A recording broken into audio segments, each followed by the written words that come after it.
नीता को तारीफ शब्द पता ही नहीं था।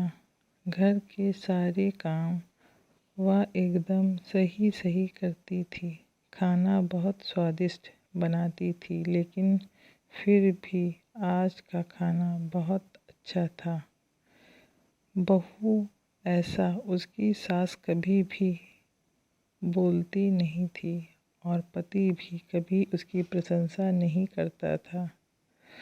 उसने बनाए हुए खाना चुपचाप खाकर उठकर दोनों पति और सास चले जाते।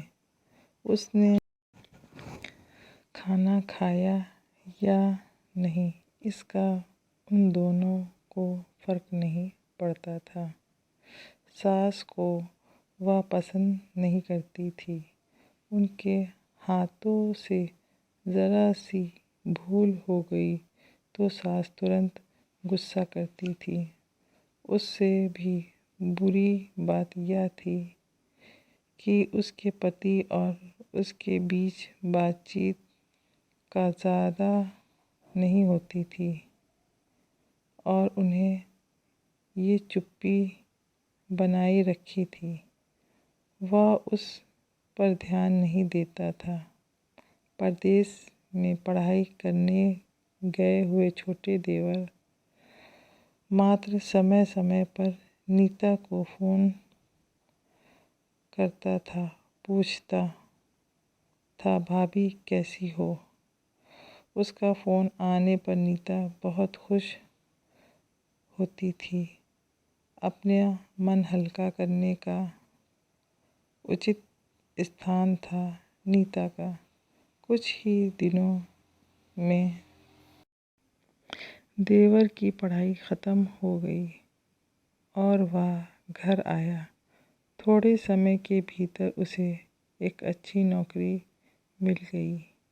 नीता को बहुत आनंद हुआ। नौकरी लग जाने के बाद उसकी सास अपने छोटे बेटे की शादी के लिए बातचीत करने लगी, पर देवर को एक भी लड़की पसंद नहीं आती थी। इसने ही बोला होगा उसे मना करने को। सोचकर सास भी नीता को ही दोष दे रही थी। नीता को चिंतित देखकर देवर ने अपनी माँ से कहा, मैं एक लड़की से बहुत प्यार करता हूँ, मैं उसी से शादी करूँगा। उसने ज़िद की। देवर जी, यह बात पहले बतानी चाहिए थी ना। नीता ने ये बात अपने पति के कान में डाली। इस बात पर उसने थोड़ी किटपिट की, लेकिन लड़की देखकर वह भी तैयार हो गया। सवाल बचा सास का, अपने छोटे बेटे का मन कैसे दुखाएगी। वह बाद में उसकी भी हाँ हो गई। नीता को बहुत खुशी हुई। उसे लगा एक अच्छी सहेली आ जाएगी अब साथ देने के लिए, दिल के राज बताने के लिए।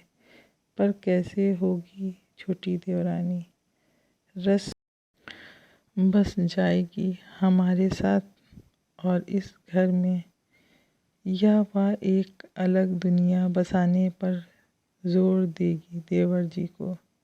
इस विचार से थोड़ा टेंशन में आ गई थी नीता। कुछ दिनों बाद नीता की छोटी देवरानी चौखट लांग कर घर आई। देवरानी ने घर में आते ही सारे घर की जिम्मेदारी अपने हाथों में ले ली। अब सास ने अपनी छोटी बहू की ज़्यादा ही तारीफ करना शुरू कर दिया। उसे माँ जैसा प्यार करने लगी। यह देखकर नीता की आंखों में आंसू आ जाते। वो सोचती, मैं भी तो यही काम करती थी, फिर मेरे साथ ही ऐसा क्यों बर्ताव। अब थोड़े दिनों बाद छोटी देवरानी पूरे घर पर राज करेगी और फिर मेरी जगह वहाँ पर कोने में होगी। अपने ही विचारों में खोई गई नीता की भावना समझने पर छोटी देवरानी नीता के हाथ अपने हाथ में लेकर बोली, दीदी मुझे सब पता है, मुझे अपनी छोटी बहन समझिए। देखना बहुत ही जल्द सब ठीक हो जाएगा। छोटी देवरानी ने पूरे घर की जिम्मेदारी तो ले ली, लेकिन कामों में कुछ न कुछ बार बार भूल करती थी। फिर भी देवरानी नीता के पास जाती और मदद मांगती थी। ऐसे रोज़ ही होने लगा। यह देखकर सास लेकिन गुस्सा हो गई। मेरे रहते हुए वह छोटी बहू बड़ी बहू को क्यों पूछती रहती है। फिर सास भी रसोई घर में आकर 4 काम शुरू करने लगी। धीरे धीरे वह छोटी बहू के साथ अनजाने में बड़ी बहू से भी प्यार से बर्ताव करने लगी, प्यार से बोलने लगी। नई पदार्थ दोनों को सिखाने लगी। भूल समझाने लगी। अब सास और दोनों बहुओं में अच्छी दोस्ती होने लगी। इस बीच में बड़ी बहू का स्वभाव भी अच्छा होने लगा। उसके स्वभाव से खुलापन आ गया। सास भी दोनों के साथ कभी शॉपिंग तो कभी फिल्म देखने जाने लगी।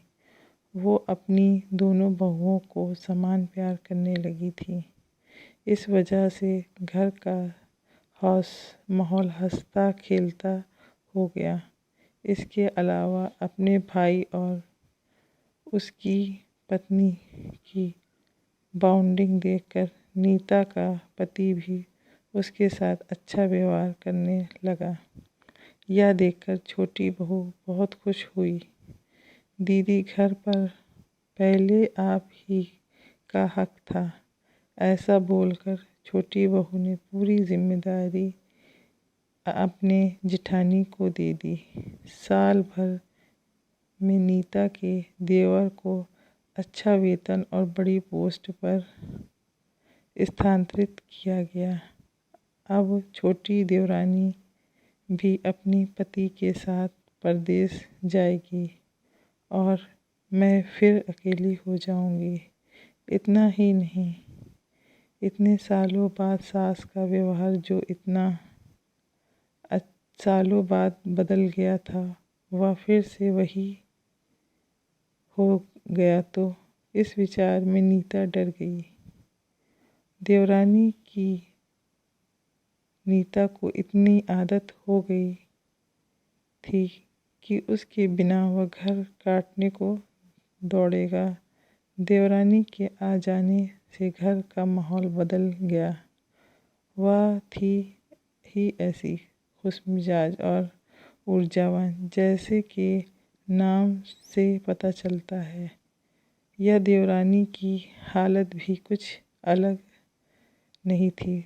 उसे बहुत दुख हुआ कि यदि यहाँ रहना पड़ा तो उसे अपने पति से दूर रहना पड़ेगा। नीता के जाने की गड़बड़ाहट और देवरानी मात टेंस होने के कारण नीता सोच में पड़ी। अंत में उसने देवरानी को पूछा तो देवरानी ने जवाब दिया कि दीदी मैं सारा दिन नए स्थान पर अकेली रहूँगी, उससे अच्छा है मैं यहीं रहूँ। आपके देवर को बोला है मैं शनिवार और रविवार को छुट्टी में आपके यहाँ आ जाया करें। मैं भी उनके साथ जाया करूँगी बीच बीच में, थोड़ा बदलाव के लिए। उस पर वह बोलते हैं कि 6 महीने के मैं वापस यहाँ ही बदली कर लूँगा। मैं अपने पिता की नकल करके देवरानी बोली और छोटी देवरानी भी हंसने लगी। अपनी आँखों के आंसू पोंछते हुए नीता बोली, छोटी, यह दिन वापस नहीं आने वाले। जाओ, तुम अपने पति के साथ, उनके साथ भी तो कोई होना चाहिए ना। दीदी, आपने मुझे बड़ी बहन का प्यार दिया, वैसे ही भैया के रूप में एक बड़ा भाई मिला। यह भरा हुआ संसार छोड़कर मैं कैसे जाऊं? वह अकेली का मन नहीं लगेगा। 6 महीने का सवाल है तो वह आते रहेंगे यहाँ पर। यह सुनकर नीता ने अपनी देवरानी को खुश होकर गले लगा लिया। तभी देवरानी नीता को बोली, आप अब अपने पति के साथ एक अलग जीवन बनाने का समय नहीं लगता। अपनों में रहकर पति का प्रतीक्षा में ही आनंद है। 2 अलग अलग घर और ससुराल में आना वाली यह लड़की अपने नए घर के लिए सब कुछ करती है। पता नहीं चलता कि कब वह दूसरे की आदत हो जाती है। सच में देवरानी जेठानी का रिश्ता बहनों से कम नहीं होता है।